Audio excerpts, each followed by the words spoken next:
أعوذ بالله من الشيطان الرجيم بسم الله الرحمن الرحيم إن الحمد لله والصلاة والسلام على رسول الله وعلى آله وصحبه وسلم تسليما كثيرا أما بعد رب اشرح لي صدري ويسر لي أمري واحلل عقدة من لساني يفقهوا قولي السلام عليكم ورحمة الله وبركاته আশা করি আপনারা সবাই ভালো আছেন। প্রথমে আমি একটা ডিসক্লেমার দিয়ে শুরু করি, ঠিক আছে? প্রথমে আমি তিনটা বিষয়ে আপনাদের কাছে মাফ চেয়ে নিচ্ছি। প্রথম বিষয়টা হলো, আমি পাবলিক স্পেস দিয়ে অভ্যস্ত না। I prefer writing. লেখার অনেক সুবিধা আছে, আপনি এডিট করতে পারেন, রিভাইজ করতে পারেন, মুছে ফেলতে পারেন, রাইট? কিন্তু বলার সময় এগুলো করার সুযোগ নেই। অ্যান্ড আমার আসলে বলার যেহেতু অভ্যাস নাই, তাই আমি আসলে খুব সুন্দর করে গুছায় বলতে পারবো, এটা আমার কাছে মনে হচ্ছে না। এটা হলো 1 নম্বর বিষয়। 2 নম্বর বিষয় হলো, আমাকে বাসা থেকে বলে দিছে যে সুন্দর বাংলা ভাষায় কথা বলতে, কিন্তু বাসার অনেক কথার মতো এই কথাটাও সম্ভবত আমি রাখতে পারতেছি না, কারণ প্রমিত বাংলা ভাষা যেটা করেছি খেয়েছি এটা বলতেও আমি অভ্যস্ত না। তা আমি যেটা অনেক চেষ্টা করি হয়তো বা কিছু বলতে পারবো, বাট এটা খুব ডিফিকাল্ট হয়ে যাবে। সো আপনাদের কষ্ট করে এটা একটু শুনতে হবে। তো এই দুটোর বিষয় বলতেছি এই জন্য, কারণ আলহামদুলিল্লাহ আজকে যারা বক্তব্য দিচ্ছেন তারা সবাই খুব সুন্দর করে কথা বলেন, সবাই সুবক্তা, খুব গুছায় কথা বলেন। তো আপনারা যদি ওনাদের বক্তব্যের মতো বক্তব্য আমার কাছে এক্সপেক্ট করেন তাহলে আসলে হবে না। আমার বক্তব্যটা আপনাদের একটু কষ্ট করে শুনতে হবে, একটু অগোছালো বক্তব্য হবে, ভাঙাচোরা বক্তব্য হবে। এটা হলো 2টা বিষয়। 3 নম্বর বিষয়টা হলো, আজকে কিছু বক্তব্যে কিছু কথা আসতে পারে যেগুলো কঠিন লাগবে কারো কাছে। তো এগুলো কারো বিরুদ্ধে যাওয়ার জন্য না বা কারো সমালোচনা করার জন্য না, এগুলো বলার একমাত্র কারণ হলো আমি ট্রুলি মনে করি যে আমাদের বর্তমানের জন্য এবং আমাদের ভবিষ্যতের জন্য, এই কমের জন্য এবং এই জমিনের জন্য এই কথাগুলো বলা দরকার। সো এই 3টা হলো ডিসক্লেইমার, ঠিক আছে? ডিসক্লেইমার শেষ, এখন আমি মূল কথায় যাচ্ছি। আচ্ছা, আমরা একটা ঐতিহাসিক সময় পার করতেছি। গত 40 দিনে এমন অনেক ঘটনা ঘটে গেছে যেটা আসলে কয়েক দশকে ঘটে না। একটা ব্রুটাল ব্লাডি প্রসেসের মধ্যে দিয়ে আমরা কিছু অর্জন পাইছি। খুনি হাসিনা, দিল্লির পাপেট হাসিনা, সে পালাইছে এবং তার যে সৈন্য সামন্ত আছে তারা গা ঢাকা দিছে। এবং এই পুরো প্রসেসটা এখনো আমরা আসলে বুঝে উঠতে পারছি কিনা আমি আসলে শিওর না। In a way we are still trying to make sense of it. এবং আমার ধারণা আমরা এখানে যারা আছি বেশিরভাগই এরকম কোনো এক্সপিরিয়েন্সের মধ্যে দিয়ে এর আগে যাই না। এবং আমরা নিজেদের মধ্যে অনেক কিছু ডিসকাস করতেছি, অনেক কথাবার্তা বুঝতেছি, যার উদ্দেশ্য হলো two make sense of the situation, যে আসলে কি হইলো এবং এটা কোথায় যাচ্ছে, রাইট? সো এই জায়গাটাতে 2টা কোয়েশ্চেন দিয়ে আমি আলোচনাটা শুরু করতে চাই। ফার্স্ট কোয়েশ্চেন হলো, আমরা অনেক কথাবার্তা শুনতেছি যে গণ অভ্যুত্থান, বিপ্লব, প্রতি বিপ্লব, সংস্কার। অনেকে বলতেছে আমরা স্বাধীন হয়েছি, এটা দ্বিতীয় স্বাধীনতা। অনেকে বলছে বিজয় আসছে। আমার কোয়েশ্চেনটা এখানে, প্রথম কোয়েশ্চেন হলো, 15 জুলাই থেকে 5ই আগস্ট পর্যন্ত যে জিনিসটা হইল, এটা কি বিপ্লব ছিল কিনা, নাকি এটা অন্য কিছু ছিল? এটা একটা প্রশ্ন। সেকেন্ড যে প্রশ্নটা, সেটা হলো আমরা কি এখন স্বাধীন কিনা এবং এটাকে বিজয় কিনা? তো এই 2টা কোয়েশ্চেন গুরুত্বপূর্ণ কেন? এটা গুরুত্বপূর্ণ কারণ এগুলোর অ্যান্সারের উপর ডিপেন্ড করবে আপনি বর্তমানকে কিভাবে বুঝতেছেন, এবং এটার উপর ডিপেন্ড করবে আপনি ভবিষ্যতের ব্যাপারে কিভাবে চিন্তা করবেন। তো এই প্রশ্নগুলোর কিছু অ্যান্সার নিশ্চয়ই আপনারা সবাই ভাবছেন, যে আমাদের ভাইরা বলছেন বিপ্লব হয়ে গেছে। তো আমি আমার মতো করে আমার কিছু চিন্তা আপনার সাথে শেয়ার করি। প্রথম প্রশ্ন হলো, এটা বিপ্লব ছিল কিনা? এই প্রশ্নের অ্যান্সার দেওয়ার আগে 3টা জিনিসের পার্থক্য আমাদের বুঝতে হবে। একটা হলো বিপ্লব, একটা হলো সংস্কার, একটা হলো ক্ষমতার পালাবদল বা ক্ষমতা পরিবর্তন। বিপ্লব হলো একটা সমাজ এবং একটা শাসন ব্যবস্থার মৌলিক পরিবর্তন, আমূল পরিবর্তন। এটা হলো বিপ্লব। সংস্কার হলো এর চেয়ে লিমিটেড। সংস্কারের ক্ষেত্রে একটা বিরাজমান কাঠামো থাকে, বিদ্যমান কাঠামো থাকে, সেটার মধ্যে কিছু পরিবর্তন হয়, কিছু মেরামতি হয়, কিছু পুনর্গঠন হয়। এটা হলো সংস্কার। আর ক্ষমতার পালাবদল, এটা আপনারা সবাই বোঝেন, একজন গেল আরেকজন আসবে, দ্যাটস ইট। আচ্ছা, তাও আমি বোঝানোর জন্য একটা এক্সাম্পল দিই। মনে করেন রাষ্ট্র ক্ষমতা হলো একটা চেয়ারের মতো বা একটা সিংহাসনের মতো। এই সিংহাসনের উপরে শাসক বসে থাকে।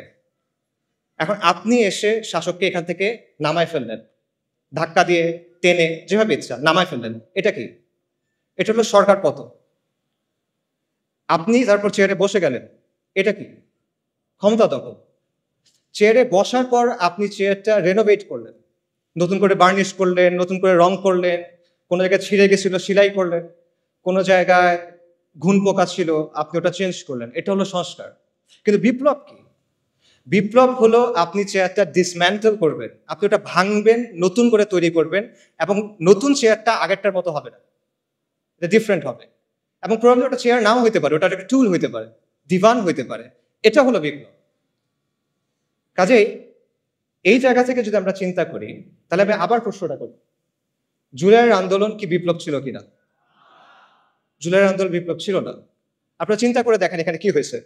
এখানে শুধুমাত্র একটা কাজে সাফল্য আসছে, সরকার পতন, হাসিনার পতন হয়েছে। কিন্তু ক্ষমতা দখলটাও কিন্তু হয় নাই। যারা বিপ্লবের নেতৃত্ব দিছে তারা কিন্তু ক্ষমতা দখল করে নাই, বরং একটা মিক্সড ধরনের পাওয়ার শেয়ারিং হচ্ছে। এটা আমরা সবাই দেখতেছি এখন, রাইট? আচ্ছা, সংস্কারের ক্ষেত্রে আমরা এখনো বলতে পারতেছি না আসলে সংস্কার কতটুকু হবে। It still remains to be seen. Probably সংস্কার হবে কিছু, নো ডাউট, বাট ডেফিনেটলি এখানে আসলে বিপ্লব হয় নাই। তাহলে এখন প্রশ্ন হলো, কেন এটা বিপ্লব হইল না? এতগুলো মানুষের কোরবানি, এত মানুষ অন্ধ হয়ে গেল, এত মানুষ পঙ্গু হয়ে গেল, এত কষ্ট, তাও এটা কেন বিপ্লব হয় নাই? এটার অ্যান্সারটা আসলে সহজ। কারণ এখানে কোনো বৈপ্লবিক আদর্শ ছিল না, এখানে কোনো বৈপ্লবিক পরিকল্পনা ছিল না, এখানে কোনো মতাদর্শ প্রতিষ্ঠার জন্য, কোনো আদর্শ বা আকিদা প্রতিষ্ঠার জন্য এই আন্দোলন হয় নাই। এখানে কোনো ম্যানিফেস্টো ছিল না, কোনো কিতাব ছিল না। ইনফ্যাক্ট মানুষ এখানে কোনো নেতার পিছনেও নামে নাই। ইনফ্যাক্ট এই পুরো আন্দোলনটার মজার বিষয় হলো যে মানুষ এখানে আসলে কোনো কিছুর ফরে নামে নাই। তারা এখানে নামছে বিরুদ্ধে। কিসের বিরুদ্ধে?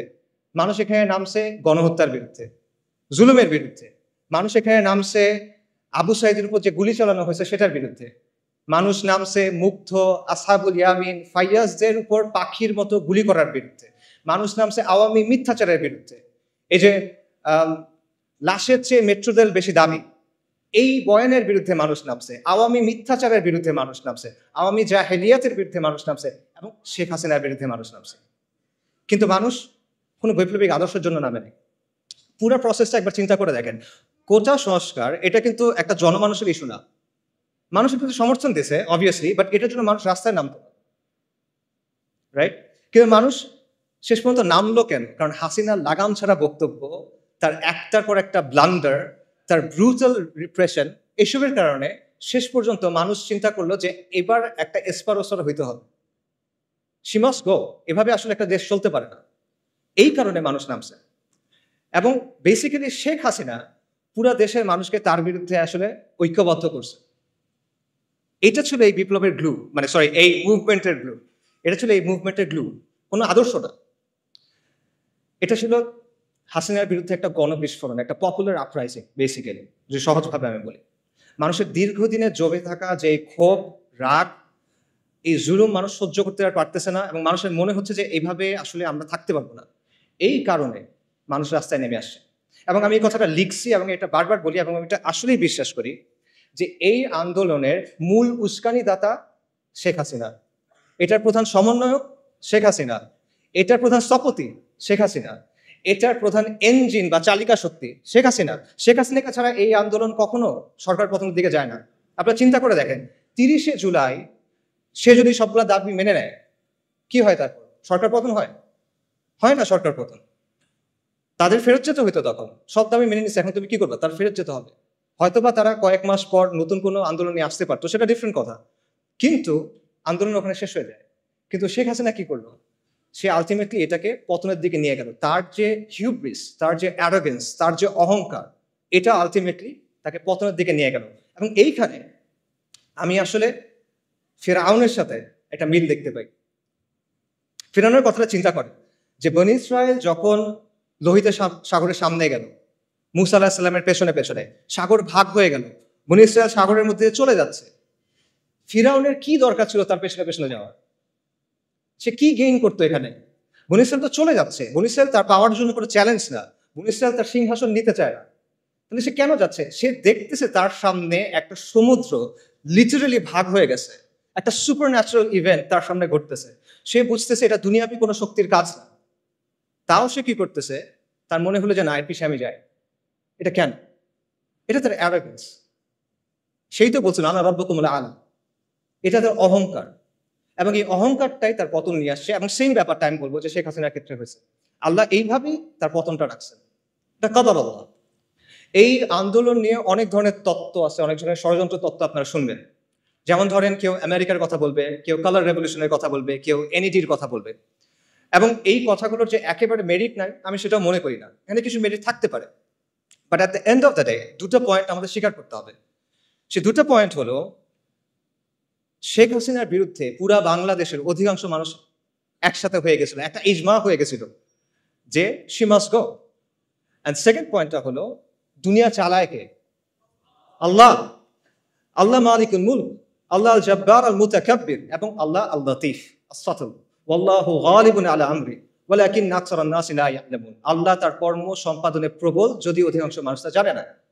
অনেক মানুষের অনেক পরিকল্পনা থাকে, মাখলুকের অনেক পরিকল্পনা থাকে, অনেক ষড়যন্ত্র থাকে, but at the end of the day কার ইচ্ছা বাস্তবায়ন হয়? ওয়া মাকারা ওয়া মাকরুল্লাহ ওয়াল্লাহু খায়রুল মাকিরিন। সবাই পরিকল্পনা করে, আল্লাহও পরিকল্পনা করে, আল্লাহর পরিকল্পনা বাস্তবায়ন হয়। ওয়ালা গালিবা ইল্লাল্লাহ ওয়া হুয়া আলা কুল্লি শাইইন কাদির। সো এই বিষয়টা আমাদের মাথায় রাখা দরকার। আমরা যেন একটা ব্যালেন্স পজিশনে থাকি। ব্যাপারটা যেন এমন না হয় যে আমরা চিন্তা করতেছি যে কেউ সেভিয়ার আসছে আসমান থেকে নেমে বাংলাদেশকে অনেক কিছু করে দিবে, এরকম কিছু আমরা চিন্তা করার দরকার নাই। আবার আমাদের এটাও চিন্তা করার দরকার নাই যে সবকিছুই মনে হয় ইলুমিনাতি করে বা আমেরিকা করে বা অমুক কেউ করে। ব্যাপারগুলো আসলে এরকম না। দুনিয়া কন্ট্রোল করেন আল্লাহ। যাই হোক, আমি মূল আলোচনায় যদি ফেরত চাই, আমরা শুরু করছিলাম একটা প্রশ্ন দিয়ে, এটা বিপ্লব কিনা? এটা বিপ্লব না। এটা ছিল শেখ হাসিনার বিরুদ্ধে গণবিস্ফোরণ। এটা ছিল হাসিনার পতনের ব্যাপারে মানুষের মধ্যে যে মনোভাব অলরেডি চলে আসছিল, সেটা একটা বাস্তবায়ন। এবং এই জন্যই মানুষ যখন বুঝতে পারছে যে আলটিমেটলি আর কোনো অপশন নেই, আমাদের রাস্তায় নেমে যেতে হবে, তখন হাসিনার পতনটা নির্ধারিত হয়ে গেছে। এটা হয়তো একদিন পরে হয়েছে, এক সপ্তাহ পরে হয়েছে, এটা এক বছর পরে হইতে পারতো, বাট প্রসেসটা শুরু হয়ে গেছিল। এবং একই কারণে এখন আমরা অনেক ধরনের কথা শুনতেছি যে সাহি সেকুলারিজম আসতে হবে, সাহি লিবারাল ডেমোক্রেসি আসতে হবে। এই ব্যাপারগুলো আসলে আসবে না। কেন আসবে না? কারণ মানুষ এগুলোর ব্যাপারে কেয়ার করে না। মানুষ এগুলো আসলে বোঝেও না, যারা বোঝে তারা চায়ও না। এগুলো হলো ৭২-এর সংবিধানের মতো একটা বিষয়, যেটা আপনি মানুষের গায়ের উপর রেখে চালাই দিচ্ছেন। But at the end of the day the people don't care about this things. So ultimately অনেক কথাবার্তা আমরা শুনবো, নয়া রাজনৈতিক বন্দোবস্ত, তারপর সেকুলারিজম, ভালো সেকুলারিজম, লিবারাল ডেমোক্রেসি, বাট এগুলো আসলে আসবে না। কিছু সংস্কার হয়তো আসতে পারে, কিছু সংস্কার আসতে পারে। প্রবাবলি আমরা হয়তো দেখতে পাবো যে কেউ ২ টার্মের বেশি প্রধানমন্ত্রী হবে না, এরকম কিছু হতে পারে। প্রধানমন্ত্রীর অফিস এবং প্রেসিডেন্টের অফিস একটা পাওয়ার ব্যালেন্স হয়তো আসতে পারে, এটা হতে পারে, সমস্যা নেই।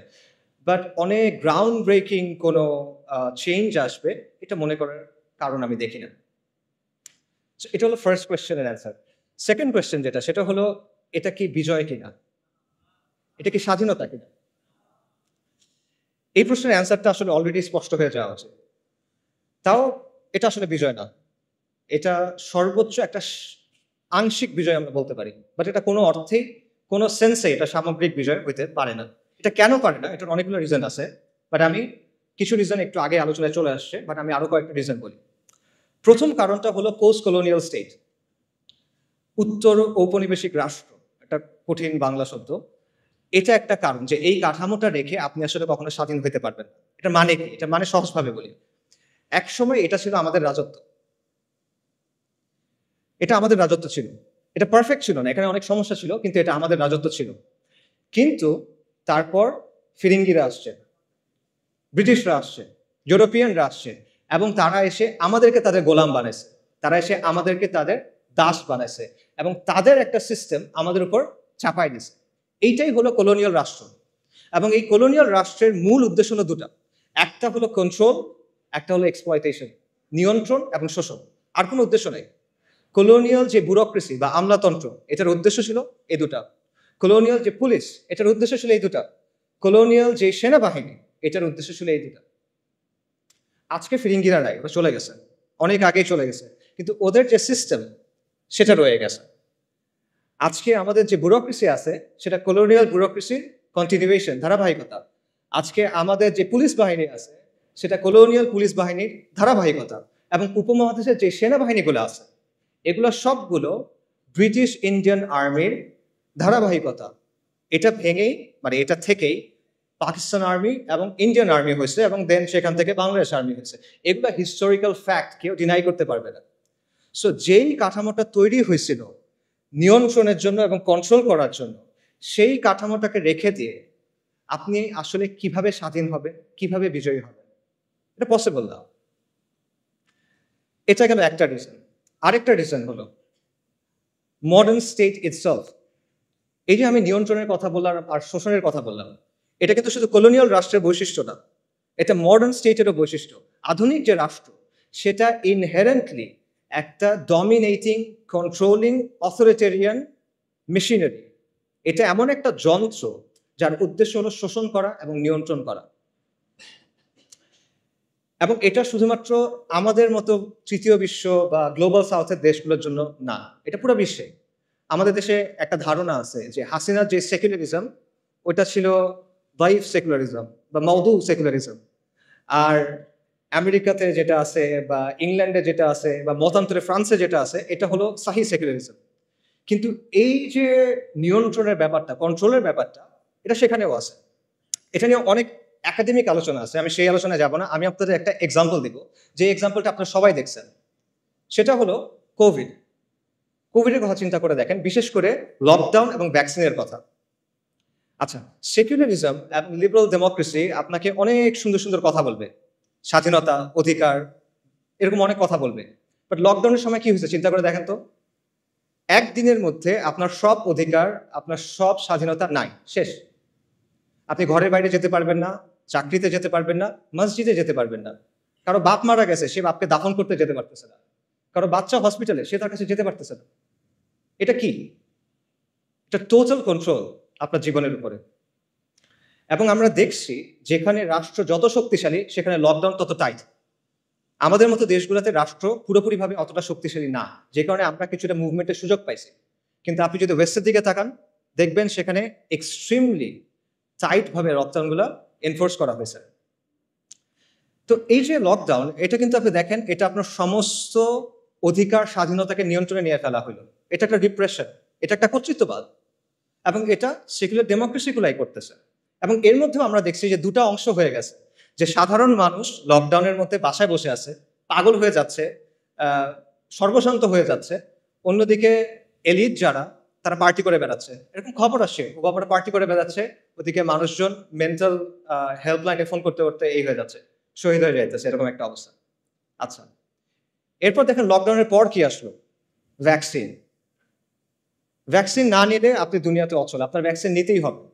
আপনার শরীরের মধ্যে আপনি একটা আনটেস্টেড এক্সপেরিমেন্টাল ড্রাগ নেবেন, এখানে আপনার কোনো সে নাই।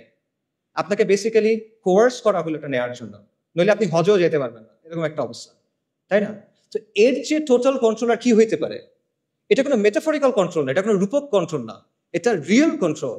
আপনার চলাফেরাকে কন্ট্রোল করতেছে, আপনার শরীরের মধ্যে আপনি কি দিবেন সেটাকে কন্ট্রোল করতেছে। এবং এই সব কিছু কে করতেছে? সেকুলার রাষ্ট্র। যে সেকুলার রাষ্ট্র সাপোজিটলি আপনাকে কি দেয়? স্বাধীনতার অধিকার দেয়। এটা হলো তার অবস্থা।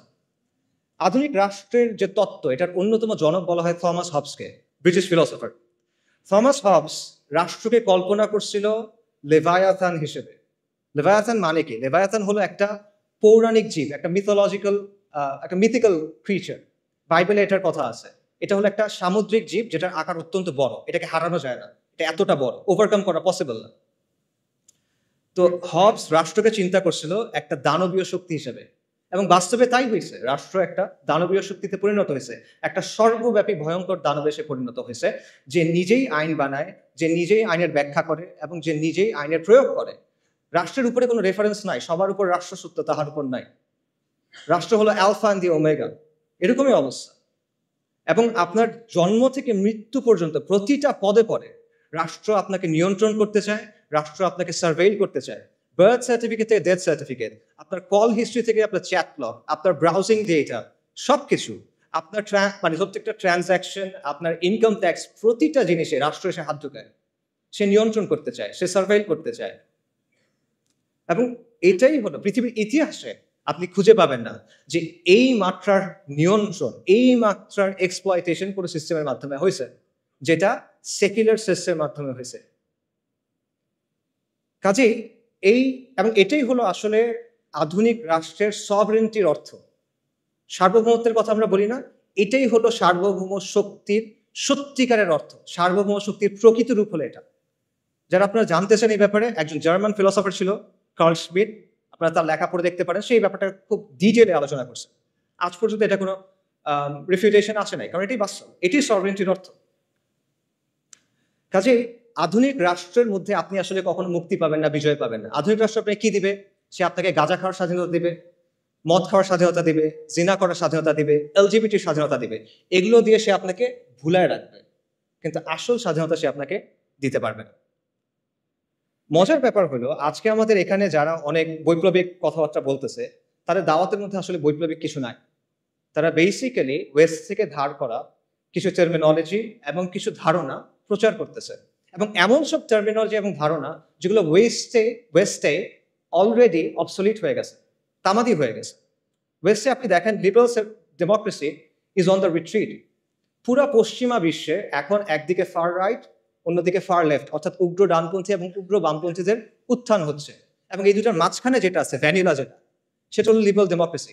এটার আবেদন হারাচ্ছে।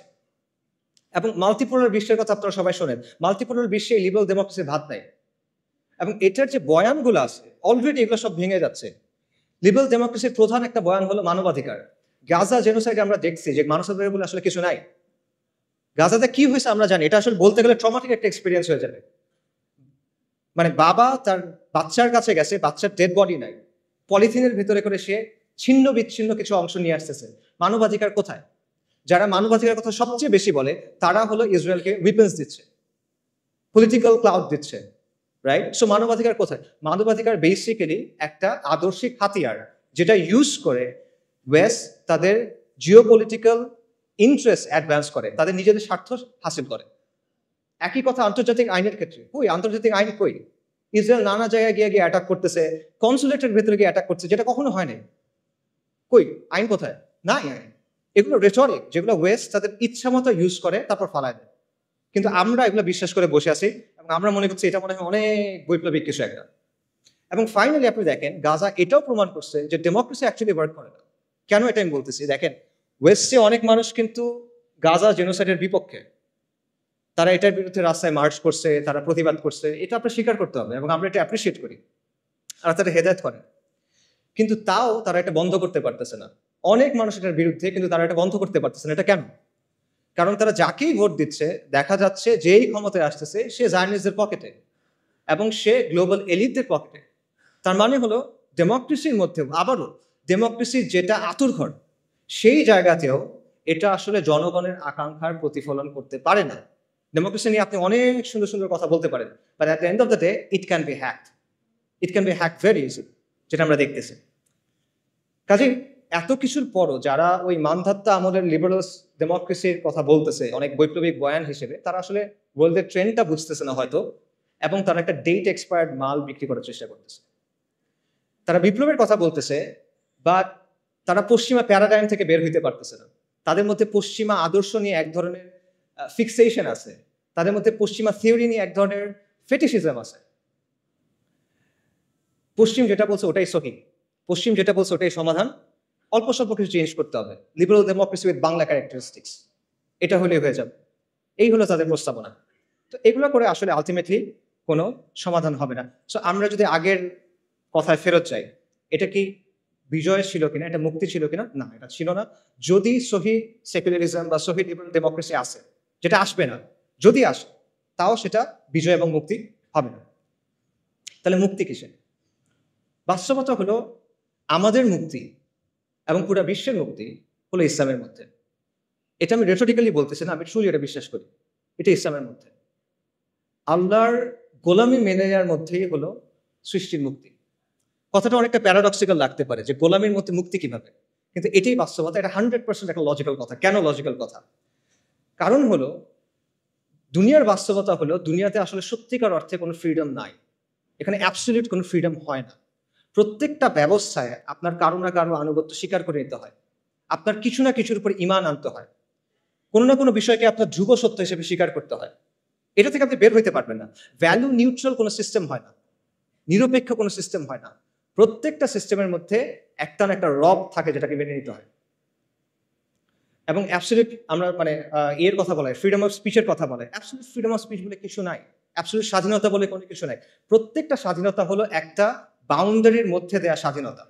দাবা খেলার সময় চিন্তা করেন, যখন আপনি কেউ যদি দাবা খেলে, সে দাবা খেলার নিয়ম মেনে যে কোনো চাল দিতে পারে, কিন্তু নিয়ম সে চেঞ্জ করতে পারে না। নিয়মটা মেনে তাকে খেলার টেবিলে বসতে হয়। সেম জিনিস, যে কোনো সিস্টেমে ওই সিস্টেমের নিয়ম মেনে আপনি স্বাধীন, কিন্তু এই নিয়মগুলো আপনি চ্যালেঞ্জ করতে পারবেন। কাজে প্রকৃত অর্থে আসলে কোনো স্বাধীনতা নাই। মানুষ প্রত্যেকটা সিস্টেমে কারো না কারো সামনে সাজদা করে। আমরা করতেছি না, আধুনিক মানুষ করতেছে না। আধুনিকতা আপনাকে রাষ্ট্রের গোলাম বানাইছে, আপনাকে মুক্ত বাজারের গোলাম বানাইছে, আপনাকে নফসের গোলাম বানাইছে। কাজেই ইসলাম ছাড়া বাকি যা কিছু আছে সবকিছু হলো গায়রুল্লাহর গোলামি করা, আর ইসলাম হলো আল্লাহর গোলামি করা। তা আপনি কার গোলামি করবেন? আপনি মানুষের গোলামি করবেন, মাখলুকের গোলামি করবেন, নাকি আপনি আল্লাহর গোলামি করবেন? কাজে সত্যিকারের মুক্তি হলো গায়রুল্লাহর ইবাদত থেকে বের হয়ে এসে এক আল্লাহর দাসত্ব মেনে নেওয়া। যখন আপনি এটা করবেন, তখন আমরা মানুষ হিসেবে আমাদের যে কসমিক রোল, আমাদের যে মহাজাগতিক ভূমিকা আল্লাহ আমাদের জন্য ঠিক করে দিয়েছেন খলিফা হিসেবে, তখন সেটা আমরা পালন করতে পারবো। তখন আমরা পুরো সৃষ্টির সাথে হারমোনিতে আসতে পারবো। আধুনিকতা প্রকৃতিকে ডমিনেট করতে চায়, কন্ট্রোল করতে চায়, এটা করতে গিয়ে সে ক্লাইমেট ক্যাটাস্ট্রফি করে ফেলছেন। কিন্তু আপনি যখন আল্লাহর দাসত্ব মেনে নেবেন, তখন আপনি এটার সাথে হারমোনিতে আসতে পারবেন। এখানেই আপনি প্রকৃত মুক্তি পাবেন। এটা ছাড়া সত্যিকার অর্থে কোনো স্বাধীনতা নাই। আপনার জিডিপি যত হোক, আপনার যতগুলো মেট্রো রেল থাকুক, আপনার যত মাথা পিছু যত ইচ্ছা হোক, আপনার রাস্তা যত সুন্দর হোক, মুক্তি নেই। কমফোর্ট আছে, মুক্তি নেই। তো এখানে আরেকটা কোয়েশ্চেন আছে, সেটা হলো ইসলাম কিভাবে? আমি যদি বলি যে আলটিমেটলি মুক্তি হলো ইসলামে, তাহলে প্রশ্ন আসবে ইসলাম কিভাবে? তো এই কোয়েশ্চেনের অ্যান্সারটাও আমি প্রথম কোয়েশ্চেনের সাথে ট্যাগ করতে চাইব। প্রথম কোয়েশ্চেনে আমরা তিনটা বিষয় নিয়ে কথা বলছিলাম: সরকার বদল, সংস্কার আর বিপ্লব। এখন এক এক করে আমাকে বলেন দেখি, সরকার পতনের মাধ্যমে কি ইসলাম আসবে? না, আসা সম্ভব না। এটা একটা সরকার গিয়ে আরেকটা সরকার আসবে, আসলো তো ইসলাম আসবে না। আচ্ছা আমাকে বলেন, সংস্কারের মধ্য দিয়ে আসবে কিনা? সংস্কারের মধ্যে এটা সম্ভব না। কারণ আপনি যে সিস্টেমটার মধ্যে আছেন সেটা হলো একটা সেকুলার লিবারাল, একটা সেকুলার ব্যবস্থা। এই ব্যবস্থাটা মৌলিকভাবে ইসলামের সাথে সাংঘর্ষিক। এখন আপনি কিভাবে সংস্কার করে করে এটাকে ইসলামে নিয়ে যাবেন? ইটস পসিবল না। আমি আপনাকে একটা এক্সাম্পল দিই। সংস্কারের সবচেয়ে বহুল ব্যবহৃত পদ্ধতি কি? ডেমোক্রেসি। ডেমোক্রেসি হলো ইনহেরেন্টলি একটা রিফর্মিস্ট অ্যাপ্রোচ, একটা রিফর্মিস্ট মেথড। ডেমোক্রেসিতে কি করা হয়? একটা ব্যবস্থার মধ্যে মৌলিক বিষয়গুলোর ব্যাপারে আমরা একমত, এর মধ্যে আমরা কিছু পরিবর্তন আনতে চাই, কিছু বিষয়ে মতপার্থক্য আছে, এগুলো আমরা সলভ করতে চাই। এই জায়গায় ডেমোক্রেসি কাজ করে, এবং ডেমোক্রেসি কাজ করে ইনক্রিমেন্টাল বা গ্র্যাজুয়াল চেঞ্জের মাধ্যমে। এখন আপনি আমাকে বলেন, আপনি কিভাবে অ্যাকচুয়ালি এই প্রসেসে সেকুলার রাষ্ট্র থেকে ইসলামী ব্যবস্থায় যাবেন? আমি আপনাদের বাংলাদেশের এক্সাম্পল দিই। বাংলাদেশে যে ইসলামী দলগুলো আছে যারা ডেমোক্রেটিক পদ্ধতিতে অংশগ্রহণ করছে, তাদের সবার ভোট যদি আপনি মেলান কোনো একটা নির্বাচনে, 30টার মতো আসনও তারা পায় নাই। লেস দেন 30, 300টার মধ্যে লেস দেন 30, লেস দেন 10%। ওকে, আচ্ছা, তার মানে তারা যে এককভাবে ক্ষমতা যাবে এটাও আসলে ফিজিবল না। বাট তর্কের খাতিরে আমি ধরলাম এটা হইল। মনে করেন বাংলাদেশের কোনো একটা ইসলামী দল অথবা সবগুলো ইসলামী দলের কোনো একটা জোট, তার 160টা আসন পেয়ে গেল, ক্ষমতায় গেল, আলহামদুলিল্লাহ, অনেকে বলে ফেলবে ঠিক আছে গেল। তারপর কি হবে? তারপর কিভাবে ইসলাম আনবেন? আপনি সংবিধান পরিবর্তন করে করে আনবেন? পসিবল না। কি পরিবর্তন করবেন? আপনার সংবিধান আপহেল্ড করতে হবে। এটা শপথ নিয়ে আপনি গেছেন। আপনি যদি বলেন যে ঠিক আছে, সংবিধানের মধ্যে আপনি লিখে দিলেন যে কোরআন সুন্নাহ বিরোধী কোনো আইন করা হবে না, তাহলে হয়ে গেল শরিয়া কায়েম? না, হবে না। এর চেয়ে অনেক সুন্দর সুন্দর কথা পাকিস্তানের সংবিধানে আছে, চমৎকার চমৎকার সব কথাবার্তা আছে, but at the end of the day ওটা স্টিল একটা সেকুলার রাষ্ট্র। কাজে সংস্কারের মাধ্যমে আপনি জিনিসটা করতে পারবেন না। এবং দেখেন, এই যে আমরা যে আলোচনাগুলো শুনতেছি বিপ্লব গণঅভ্যুত্থান নিয়ে, ওখানে কিন্তু এই কথাগুলো আসতেছে যে গণ অভ্যুত্থানের বৈধতা আপনি সংবিধান থেকে পাবেন না, গণঅভ্যুত্থান করতে হলে সংবিধানের বাইরে গিয়ে করতে হবে। এই কথাগুলো আসতেছে না? নতুন গঠন করতে হলেও পুরনো সংবিধান দিয়ে হবে না। তো আপনি যদি এতটুক কাজ সংবিধানের মধ্যে না করতে পারেন, আপনি সেকুলারিজম থেকে ইসলামী ব্যবস্থায় যাবেন, সেটা আপনি কেমনে সংবিধানের মধ্যে দিয়ে করবেন বা কেমনে এই প্রসেসের মধ্যে দিয়ে করবেন? এটা আনরিয়ালিস্টিক, ইট ইজ পসিবল না, ইম্পসিবল। এখানে আরো অনেকগুলো বিষয় আসলে আছে, অত কথা বললাম না, সময় হয়ে যাচ্ছে। দুটো পয়েন্ট বলি। আপনি দেখেন মিশরে, আলজেরিয়াতে ইসলামিস্টরা ক্ষমতায় আসছিল, কিন্তু ডিপ স্টেট তাদের বিরুদ্ধে কু করছে, তাদেরকে সরাই দিয়েছে। তিউনিসিয়াতে সেম জিনিস হয়েছে, কিন্তু তিউনিসিয়াতে যারা ক্ষমতায় আসছিল তারা ইসলামিস্ট ছিল না, তারা ছিল সাবেক ইসলামিস্ট যারা পরবর্তীতে লিবারাল ডেমোক্রেট হয়েছে, তাদেরকেও কু করে সরাই দিয়েছে। এবং এই ব্যবস্থায় যারা গেছে তারা নিজেরা চেঞ্জ হয়ে গেছে। 1980-র দশকে অনেকগুলো মুসলিম দেশের ইসলামী মুভমেন্টগুলো অনেক তর্ক বিতর্কর পর একটা সিদ্ধান্ত নিয়েছিল যে ঠিক আছে, আমরা ইসলাম কায়েমের জন্য ডেমোক্রেটিক পদ্ধতি ইউজ করব। এটার উদ্দেশ্য কি? আমরা ক্ষমতায় যাব, তারপর আমরা ধীরে ধীরে ইসলাম কায়েম করার চেষ্টা করব। ভালো উদ্দেশ্য। তারপর কি হয়েছে? 40 বছর পর হয়েছে যে আমরা দেখতেছি যে তারা নিজেরা এখন ইসলামী রাষ্ট্রের কথাই বলে না। এদের অনেকেই, সবাই না, অনেকেই। এটা এখন কি বলে? এখন তারা বলে কল্যাণ রাষ্ট্রের কথা, ওয়েলফেয়ার স্টেট, প্লুরালিজমের কথা। এরা এখন বলে যে লিবারাল ডেমোক্রেসির কথা। অর্থাৎ তারা সিস্টেমে ঢুকছিল সিস্টেমটা চেঞ্জ করার জন্য, সিস্টেমের জায়গায় আছে, তারা চেঞ্জ হয়ে গেছে। এটা হলো অবস্থা। তো সংস্কারের মধ্য দিয়ে আসলে এইভাবে এই পরিবর্তন সম্ভব না। বাস্তবতা হলো, আপনি যদি সেকুলার ব্যবস্থা থেকে যে ট্রান্সফরমেশনটা প্রয়োজন ইসলামী ব্যবস্থায় যাওয়ার জন্য, সেটার জন্য প্রয়োজন বৈপ্লবিক পরিবর্তন এবং রেভলিউশনারি মিনস। এটাই বাস্তবতা। এবং এটা শুধুমাত্র ইসলামের ক্ষেত্রে প্রযোজ্য না, এটা যে কোনো ব্যবস্থার ক্ষেত্রে প্রযোজ্য। যখন পৃথিবীতে রাজতন্ত্রের বদলে রিপাবলিক আসলো, তখন সেটা বৈপ্লবের মাধ্যমে আসছে, বৈপ্লবিক পদ্ধতির মাধ্যমে আসছে, এবং এটা একটা ঐতিহাসিকভাবে প্রমাণিত সত্য। এটা এমন একটা কনক্লুশন যেটা অ্যাভয়েড করা সম্ভব না। আপনি ধাপে ধাপে চিন্তা করেন। আপনি যদি মুসলিম হন, আপনাকে শরিয়া চাইতে হবে, নন নেগোশিয়েবল। কেউ মুসলিম, সে শরিয়া চায় না, এটা পসিবল না, এটা কুফর।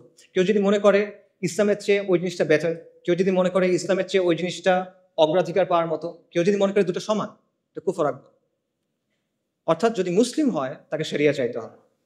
আর সেকুলার ব্যবস্থা মৌলিকভাবে ইসলামী ব্যবস্থাতে সাংঘর্ষিক, এই দুটা কো এক্সিস্ট করতে পারে না। একটা আরেকটাকে ডমিনেট করার চেষ্টা করবে, সেটা হবে না। আচ্ছা, এবং আমরা দেখতেছি যে সেকুলার ব্যবস্থাকে সংস্কারের মাধ্যমে চেঞ্জ করে করে আপনি আলটিমেটলি ইসলামী ব্যবস্থায় যেতে পারতেছেন না। তাহলে অপশন কি বাকি থাকে আপনার? বৈপ্লবিক পরিবর্তন ছাড়া আপনার আর কোনো অপশন বাকি থাকে না। কিন্তু বৈপ্লবিক পরিবর্তন নিয়েও আসলে আমাদের মধ্যে অনেক ভুল ধারণা আছে। বাস্তবতা হলো যে আমাদের চিন্তাভাবনাগুলো আসলে বেশিরভাগ সময় খুব রেটরিক ভিত্তিক। আমরা ঢালাও কথাবার্তা বলি, আমরা অনেক আবেগ কথাবার্তা বলি, আমরা অনেক জজবার কথা বলি, কিন্তু আমরা দলিল, আদিল্লা, রিয়ালিটির অ্যানালিসিস, লজিক এগুলোর দিকে তাকাই না। আমরা অনেক সময় চিন্তা করি যে বিপ্লব মনে হয় একটা ওভারনাইট ব্যাপার, রাতারাতি হয়ে যাবে। অথবা আমরা মনে করি যে আমি যা করতেছি করতে থাকবো, একদিন ডাক দিবে কেউ একজন, বিপ্লব হয়ে যাবে। ব্যাপারগুলো এরকম না। আসলে এখানে কিছু ম্যাটেরিয়াল কন্ডিশনস আছে, অথবা আপনি বলতে পারেন যে এখানে কিছু আসবাবের দুনিয়ার কিছু শর্ত আছে যেটা আপনার পূরণ করতে হবে। সেটা পূরণ না করলে আপনি এটা পারবেন না। একটা এক্সাম্পল দেই, পানি কখন ফুটে? পানির বয়লিং পয়েন্ট কত? 100 ডিগ্রি সেলসিয়াস। এটা কি মুমিনের জন্য একরকম, কাফেরের জন্য আরেক রকম? না, এটা সবার জন্য সেম। কেন সে? আল্লাহ দুনিয়ার নিজাম, আল্লাহ ঠিক করে দিচ্ছেন এভাবে, সবার জন্য এটা সেম। তো সমাজ এবং রাষ্ট্রের মধ্যেও এরকম কিছু ম্যাটেরিয়াল কন্ডিশনস আছে যেটা আপনার পূরণ করতে হবে। এই জিনিসটা আপনি আবেগ বা জজবা দিয়ে, আমরা হকের উপর আছি, জাস্ট এই বিষয়টা দিয়ে আপনি বাইপাস করতে পারবেন না। এই রিকোয়ারমেন্ট আপনাকে ফুলফিল করে আসতে হবে। হ্যাঁ, এমন হইতে পারে যে কাফেরদের জন্য যে রিকোয়ারমেন্ট, সেখানে আমাদের কিছু অ্যাডিশনাল রিকোয়ারমেন্ট থাকতে পারে। যেমন আমাদের ইমানি, আমলি, শারঈ, আকাইদি কিছু রিকোয়ারমেন্টস থাকবে, যেটা একটা কমিউনিস্টের থাকবে না। কিন্তু ম্যাটেরিয়াল রিকোয়ারমেন্ট সেম, এটা আপনার লাগবে। তো এটা বাইপাস করে আপনি আসলে বৈপ্লবিক পরিবর্তনের দিকে যেতে পারবেন। এটা না করে আপনি যদি শুধু বলেন যে আমার ইমান আছে, আমার অনেক জজবা আছে, আমরা তো হকের উপর আছি, এভাবে আর হবে না। এটা তাওয়াক্কুলের ভুল বুঝ। বাস্তবতা হলো বৈপ্লবিক পরিবর্তন একটা লম্বা, জটিল, রুক্ষ প্রক্রিয়া, কঠিন একটা প্রক্রিয়া। এর মধ্যে নানা ধরনের জটিলতা আছে এবং এটার মধ্যে মাল্টি স্টেজ আছে, মানে মাল্টিপল স্টেজেস আছে, একাধিক স্টেজ আছে। ব্যাপারটা এভাবে চিন্তা করেন, মনে করেন আপনি কালকে আম খাইতে চান, আপনি আজকে গাছ লাগালেন, এটা হবে? হবে না। আপনি কালকে আম খাইতে চান, আপনি আজকে গাছ লাগালেন, হবে না, কালকে তো ফল আসবে না। একটা লম্বা প্রসেসের মধ্যে দিয়ে যাওয়ার পর ফল আসবে। তো আপনি ওভারনাইট এটা চাইতে পারেন না যে আমি আজকে গাছ লাগাবো, কালকে ফল আসবে, হয় না। আচ্ছা, আরেকটা জিনিস চিন্তা করেন, মনে করেন আপনার প্রতিবেশী, তার বাসায় জামের গাছ আছে এবং তার বাসার গাছে জাম ধরছে, সে জাম পাড়তেছে। কারণ আপনি তার কাছে গিয়ে বললেন, আমাকে আমসত্ত্ব বানিয়ে দাও, আমাকে আমের শরবত বানিয়ে দাও, ম্যাঙ্গো স্মুদি দাও। এটা হয়? It doesn't work like that. যে বীজ বুনছে ফসল তার, যেই বীজ বোনা হয়েছে ওটাই আসবে। আম গাছে তো জাম হবে না। একটা সেকুলার আন্দোলন হয়েছে, সেকুলারদের নেতৃত্বে একটা আন্দোলন হয়েছে, অথবা একটা ইস্যু ভিত্তিক আন্দোলন হয়েছে, আন্দোলন শেষ হয়ে গেছে। এখন আপনি তার কাছে গিয়ে বললেন যে আমাকে খিলাফা দাও, শরিয়া দাও। Doesn't work like that. সে কেন আপনাকে দিবে? আপনি কে?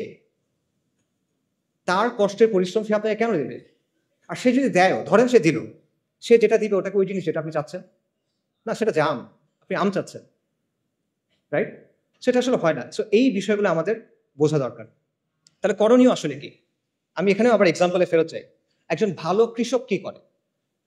একজন ভালো কৃষক প্রথমে জমিটাকে তৈরি করে, আগাছাগুলো দূর করে, লাঙল দেয়, তারপর সে বীজ বুনে, তারপর সে আস্তে আস্তে এটাকে বড় করে, সার দেয়, পানি দেয়, কীটনাশক দেয়। তারপরে ফল আসবে কিনা এটা নিশ্চিত না, কিন্তু নানা কারণে ফল না আসতে পারে, পোকায় খেয়ে ফেলতে পারে, মরক ধরতে পারে, অনেক কিছু হতে পারে। এখানে একটা মানে একাধিক স্টেজ আছে। এই রেভলিউশনারি চেঞ্জের ক্ষেত্রে এই ব্যাপারটা আছে, এখানে একাধিক স্টেজ আছে। এবং এর মধ্যে প্রথম স্টেজ যেটা, লাঙল দেওয়ার যে স্টেজ, সেটা হলো একটা প্রজন্ম তৈরি করা, সমাজের মধ্যে শরিয়ার পিপাসা তৈরি করা, সমাজের কাছে এটাকে একটা ভায়াবল অপশন হিসেবে নিয়ে আসা। এবং এটা 2-5 বছরের কাজ না, এটা একটা ডেকেডস লং প্রজেক্ট। এটা আপনি বাইপাস করতে পারবেন না। এবং এটা কিন্তু একটা স্টেজ, এরপরে আরো স্টেজ আছে। আপনি লাঙল দিচ্ছেন শুধু, এরপর বীজ বুনতে হবে, গাছটা আস্তে আস্তে বড় করতে হবে, সার দিতে হবে, এটসেট্রা এটসেট্রা। তো এটা একটা মাল্টি স্টেজ প্রসেস এবং একটা লং টার্ম প্রসেস। এই বিষয়টা আমাদের বোঝা দরকার। এটা রাতারাতি অর্জন করার কিছু না।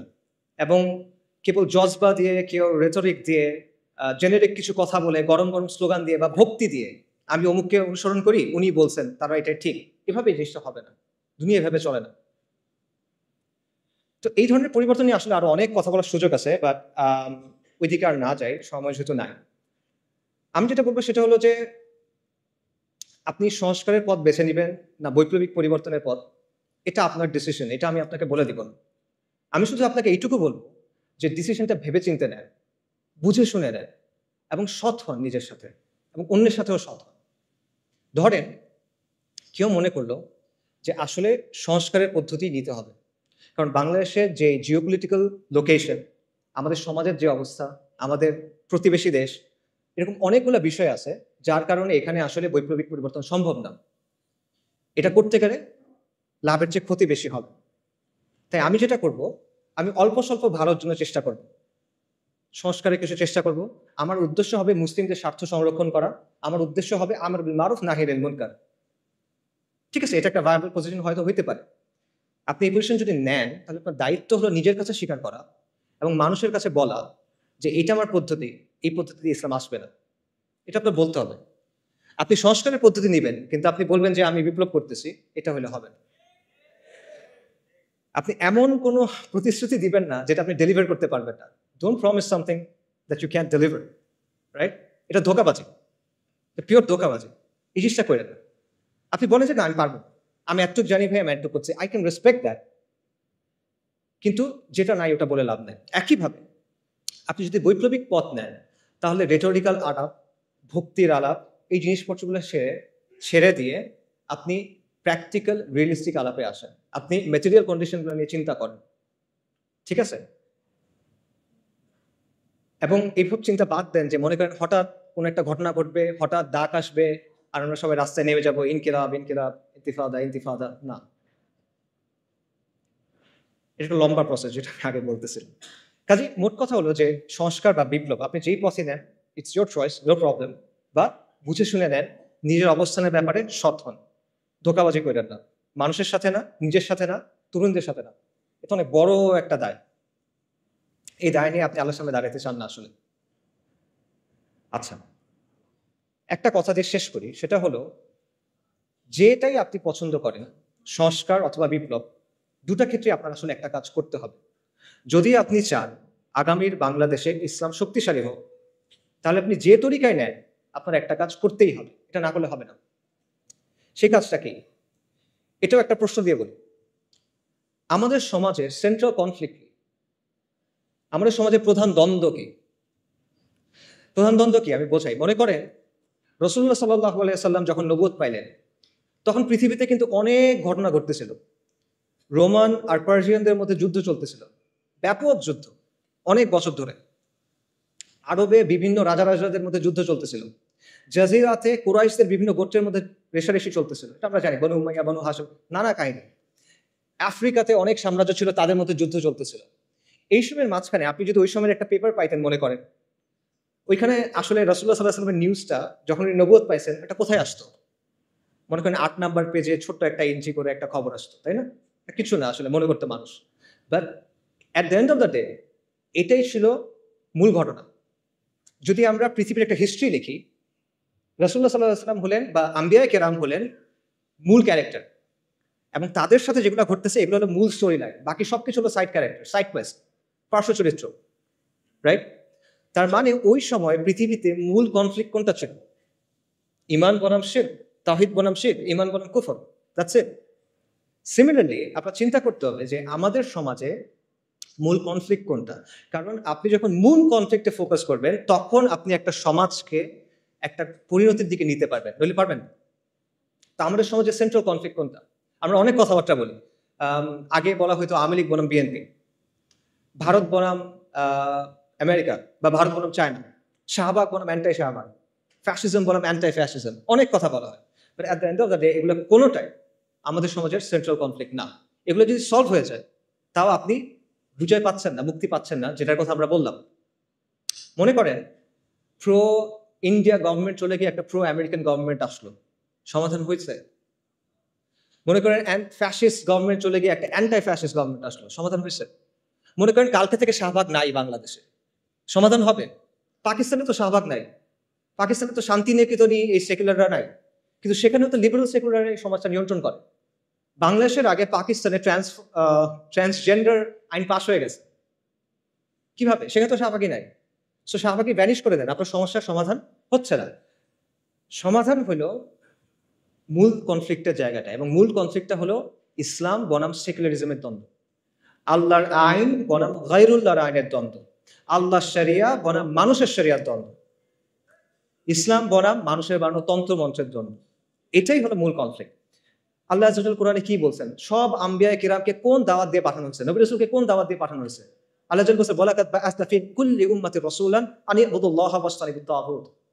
আমি প্রত্যেক উম্মার কাছে রাসূল প্রেরণ করছি এই মর্মে যে তোমরা আল্লাহর ইবাদত করো, তাগুতকে বর্জন করো। কুফর বিত তাগুত ওয়া ঈমান বিল্লাহ। এখন আপনি আমাকে বলেন, যদি আপনি আল্লাহর উপর বিশ্বাস আনেন, তাহলে আপনি আল্লাহর আইনকে বাদ দিতে পারবেন? এটা পসিবল? পসিবল না। আপনি যদি আল্লাহর উপর বিশ্বাস আনেন, আপনি গায়রুল্লাহর আইন মেনে দিতে পারবেন? পসিবল না। তাহলে আপনি যদি ঈমান বিল্লাহ এবং কুফর বিত তাগুত চান, তাহলে অবশ্যই আপনাকে মানতে হবে যে ইসলাম এবং সেকুলারিজমের মধ্যে একটা প্রচন্ড দ্বন্দ্ব আছে, এবং এটাই আসলে সবচেয়ে বড় দ্বন্দ্ব। আপনাকে কেউ বাধ্য করতেছে না আজকে যে তুমি গিয়ে লাত মানাত উজ্জার সামনে গিয়ে সাজদা করো। কেউ আপনাকে বলতেছে না যে তুমি হুবলের সামনে গিয়ে একটা জিনিস কোরবানি করো, কেউ বলবে না। কিন্তু সে কি বলবে? আল্লাহর আইন ছাড়ো, গায়রুল্লাহর আইন ধর, সে এটা আপনাকে বলবে। সো এইটাই হলো সেন্ট্রাল কনফ্লিক্ট, এবং এই বিষয়টাকে আমাদের দাওয়ার মূল ভিত্তি বানাইতে হবে, এবং আমাদেরকে এটা সমাজের মূল প্রশ্নে পরিণত করতে হবে, যেটা আমরা পারি নাই। এখানে আমরা স্পেকটাকুলারলি ফেল করছি। বাংলাদেশের সাধারণ মানুষ যখন তার ভবিষ্যৎ নিয়ে চিন্তা করে, সে কি বলে দেখেন? সে কিসের কথা বলে? সে বলে ডেমোক্রেসির কথা, সে ভোটের কথা বলে, সে অর্থনীতির কথা বলে, কিন্তু সে কিন্তু শরিয়ার কথা বলে না। তো এটা সেকুলারদের সাফল্য যে তারা তাদের স্লোগান, তাদের চিন্তাগুলো মানুষের কাছে পৌঁছে দিতে পারছে, এবং আমাদের ব্যর্থতা যে এত ইম্পর্টেন্ট একটা বিষয় আমরা মানুষের কাছে পৌঁছে দিতে পারি নাই। কাজে যদি আমরা ইসলামের বিজয় চাই, তাহলে অথবা আমরা ইসলামকে শক্তিশালী করতে চাই, আবারও বলতেছি, আপনি সংস্কার চান অথবা আপনি বিপ্লব চান, এই কাজটা আপনার করতেই হবে। ইসলাম এবং সেকুলারিজমের মধ্যে যে দ্বন্দ্ব, এটাকে আপনার সমাজের সেন্ট্রাল কনফ্লিক্টে পরিণত করতে হবে। বাকি সবকিছু সেকেন্ডারি। হ্যাঁ, অবশ্যই ব্যক্তি পর্যায়ে আপনি দাওয়া করবেন ইমান, আমল, আকীদার, অফকোর্স এটা বাদ যাবে না। বাট যখন আপনি সামষ্টিক পর্যায়ে যাবেন, সমাজের কথা বলবেন, তখন এটা আপনার দাওয়ার মূল কেন্দ্র হতে হবে। পাশাপাশি আরেকটা জিনিস আপনাকে করতে হবে, সেটা হলো মানুষের জীবনের সাথে যে জড়িত যে বিষয়গুলো আছে, যেগুলো নিয়ে মানুষ কনসার্ন, সেগুলো নিয়ে আপনার কথা বলতে হবে এবং সেটা বলতে হবে ইসলামের জায়গা থেকে। এবং এটাও নবী রাসূলদের দাওয়ার সুন্নাহ। নবী রাসূলগণ তাওহীদের দাওয়াত দিয়েছেন, অবশ্যই সত্য। একই সাথে তারা কিন্তু সমাজের জুলুম এবং অনাচারের বিরুদ্ধে কথা বলছেন। ফিরআউন বনী ইসরায়েলকে বন্দী করে রাখছিল, তাদের উপর জুলুম করতেছিল। আল্লাহ যখন মূসা আলাইহিস সালামকে ফিরআউনের কাছে পাঠালেন, মূসা আলাইহিস সালাম গিয়ে কি বললেন? আল্লাহর ইবাদত করো, আল্লাহর উপর ঈমান আনো, বনী ইসরায়েলের উপর জুলুম করা বন্ধ করো, বনী ইসরায়েলকে ছেড়ে দাও। লূত আলাইহিস সালাম তার কওমকে কি বললেন? যে তোমরা এই বিকৃত কাজ ছেড়ে দাও। তারা কিন্তু ঈমান আনে নাই তখন, তাও তিনি এটা বলতেছেন। শুআইব আলাইহিস সালাম মাদিয়ানবাসীকে কি বলছেন? যে তোমরা আল্লাহর উপর ঈমান আনো এবং ওজনে কম দিও না, পরিমাপে কম দিও না। কারণ ওটা ছিল ওই সমাজের সবচেয়ে বড় সমস্যা। কাজে এটা পরিষ্কার যে নবী রাসূলগণ শুধুমাত্র তাদের জাতিকে তাওহীদের দাওয়াত দেন নাই, পাশাপাশি সমাজের যে বিরাজমান সমস্যাগুলো ছিল, বড় বড় সমস্যা, সেগুলো নিয়ে তারা কথা বলছেন এবং এটা আপনাকেও করতে হবে। এটা আম্বিয়া কেরামের দাওয়াত সুন্নাহ এবং এটা আমাদের করতে হবে। আমরা বলি যে ইসলাম হলো কমপ্লিট কোড অফ লাইফ। তাহলে দ্রব্যমূল্যের সমস্যা, বেকারত্বের সমস্যা, যে বিষয়গুলো নিয়ে মানুষ পেরেশান থাকে, এগুলো ইসলামের মধ্যে নাই, এগুলো শরিয়ার বিষয় না। আপনি এগুলো নিয়ে কথা বলবেন না, কেন বলবেন না? তাহলে এটা Islamic complete code of life কিভাবে হইলো? আপনার কথা তো আপনার কাজের সাথে মিলবে না তখন। সো এই কাজটা আমাদের করতে হবে এবং এটা শুধু, আবারও আমি বলতেছি, এটা শুধু ঢালাও বক্তব্য দিয়ে হবে না। আপনার প্র্যাকটিক্যাল সমাধান তার সামনে আনতে হবে, আপনার প্র্যাগম্যাটিক সমাধান তার সামনে আনতে হবে ইসলামের জায়গা থেকে। আপনি এটা বললে হবে না যে ইসলাম সব সমস্যার সমাধান দেয়। আপনার বলতে হবে ইসলাম অমুক সমস্যার সমাধান এইভাবে দেয় এবং এটা হলো বেস্ট সমাধান, এটা আপনার বলতে হবে। এবং এইভাবে, এমনভাবে আপনার মানুষের সামনে ইসলামী ব্যবস্থার একটা ভিশন তুলে ধরতে হবে, যাতে করে মানুষ যখন চিন্তা করে ভবিষ্যৎ নিয়ে, তখন সে মনে করবে যে হ্যাঁ, আমি শরিয়া চাই। এটা আমরা করি না। এখানে আমাদের অবস্থান জিরোর কাছাকাছি, হয়তো 1%, 100-র মধ্যে। আমার মনে হয় 1%ও না। সামারি করি, আপনার উদ্দেশ্য সংস্কার হোক অথবা বিপ্লব। যদি আপনি আগামীর বাংলাদেশে ইসলামকে শক্তিশালী করতে চান, আপনার দুটা কাজ করতেই হবে। প্রথম কাজটা হলো ইসলাম ও সেকুলারিজমের যে দ্বন্দ্ব, এটা সমাজের মূল দ্বন্দ্বে পরিণত করতে হবে। এটাকে দ্বন্দ্ব হিসেবে চিহ্নিত করতে হবে, এটাকে দাওয়ার মূল কেন্দ্রবিন্দু বানাতে হবে এবং এটাকে সমাজের মূল প্রশ্নে পরিণত করতে হবে। কার্যকরীভাবে মানুষের কাছে সেটা আপনার পৌঁছায় দিতে হবে এবং শুধুমাত্র সমালোচনার মাধ্যমে না, গঠনমূলক আলোচনার মাধ্যমে। শুধু সমস্যা নিয়ে কথা বললে হবে না, সমাধানের কথা বলতে হবে এবং শরিয়াকে একটা ভায়াবল অপশন হিসেবে আপনি প্রেজেন্ট করতে হবে। দ্বিতীয়ত, সমাজের মধ্যে যে জুলুম আছে, যে অনাচার আছে, যে বিষয়গুলো নিয়ে মানুষ কনসার্ন, সেগুলো নিয়ে আপনার ইসলামের বেসিসে তার পাশে গিয়ে দাঁড়াইতে হবে, তার সাথে কথা বলতে হবে এবং এই দুইয়ের সংমিশ্রণে আপনি সামাজিক শক্তি অর্জন করতে পারবেন। এবং এই জন্য আমাদের আসলে অনেক নতুন নতুন উদ্যোগ নিতে হবে এবং আমাদের we have to think outside the box.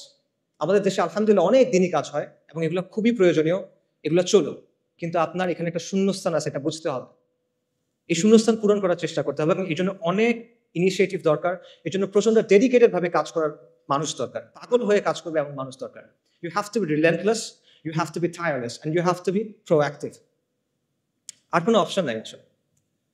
এবং এটার অংশ হিসেবে কিছু কিছু উদ্যোগ নেওয়া হচ্ছে। একটা উদ্যোগের কথা আপনারা হয়তো বা জানেন, একটা লিফলেট আপনারা পাইছেন, ইসলামিক সোশ্যাল অ্যাক্টিভিস্ট নেটওয়ার্ক। ইনশাল্লাহ এটার ব্যাপারে আপনারা এরপরে আরো জানবেন এবং আমরা আশা করব যে আপনারা এটার সাথে থাকবেন, সামিল থাকবেন, এটাকে সাপোর্ট করবেন। এর পাশাপাশিও আসলে আরো অনেক ধরনের উদ্যোগ দরকার এবং এখানে অনেক যোগ্য মানুষ আছেন, জ্ঞানীগুণী মানুষ আছেন। আমি বলবো আপনারা সবাই এই বিষয়গুলো নিয়ে চিন্তা করেন, আপনার কাজ করতে হবে। কাজ করার সময় এখন, এরপরে এটা আপনি আর পাবেন না। If not now then when. এখন যদি কাজ না করেন কখন করবেন? যদি আপনি না করেন তাহলে কে করবে? আমার কথা এতক্ষণ শোনার জন্য সবাইকে ধন্যবাদ। আমি স্পেসিফিক্যালি সিয়ানকে এবং রফিক ভাইকে ধন্যবাদ জানাবো অ্যারেঞ্জ করার জন্য। আর জুলাই আন্দোলনের সময় এবং এই বন্যার সময় আমাদের যারা মারা গেছেন, আমরা তাদের সবার রুহের মাগফিরাত কামনা করি। ওয়া আখিরু দাওয়ানা আলহামদুলিল্লাহি রাব্বিল আলামিন। আসসালামু আলাইকুম ওয়া রাহমাতুল্লাহি ওয়া বারাকাতুহু।